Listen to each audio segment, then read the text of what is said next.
જય શ્રી રામ મિત્રો, કાલે આપણે લકી ડ્રો ના બીજા વિનર છે. ટૂંકમાં પહેલી ગાડી સાઇન ગાડી હતી અને બીજા વિનર હતા ફ્રીજના, જે આપણે નામ છે શબ્બીરભાઈ મલ્લા, જેમને આપણે ફોન કરીને કીધું તો રાત્રે ભાઈ તમને ફ્રીજ લાગ્યું છે, તો એ કે નો હોય. મેં તો હા સાચું છે, તમે વિડીયો પણ જોઈ શકશો. આપણે એને ફોન કર્યો તો એ કે નો લાગે, મસ્તી કરો માં. મેં તો ના ના સાચું લાગ્યું છે. તો અત્યારે આપણી શોપ પર આવી ગયા છે, તો આપણે એને કહીશું કે ભાઈ શ્રીરામ વિશે બે શબ્દ બોલો અને તમને સાચું ફ્રીજ લાગ્યું છે. તો આપણે એમને જ પૂછીએ કે ભાઈ તમને સાચું લાગ્યું છે ને ફ્રીજ?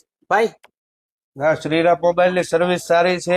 જે કીધું તે કર્યું. આપણે રાતે લાગ્યા ભેગો તરત ફોન કર્યો, એટલે મને ભરોસો ન થયો. મેં વાત કરી, પછી એમણે કીધું કે અમારી યુટ્યુબ માં ચેનલ છે શ્રીરામ મોબાઈલ કરીને છે, એમાં લાઈવ વિડીયો ચાલુ છે. મેં જોયું, એમાં 47 કે 48 મિનિટ જ મારું આવ્યું હતું. મેં જે ફોનમાં વાત કરી તે પણ એ લોકોને સંભળાવી. એટલે એ જે કહે છે તે કરી બતાવે છે, અને સર્વિસ ની અંદર નો ડાઉટ અડધી રાતે તમને જવાબ દેવામાં આવશે. વાહ, થેન્ક યુ શબીરભાઈ, ખૂબ જ સારું શ્રીરામ વિશે કીધું.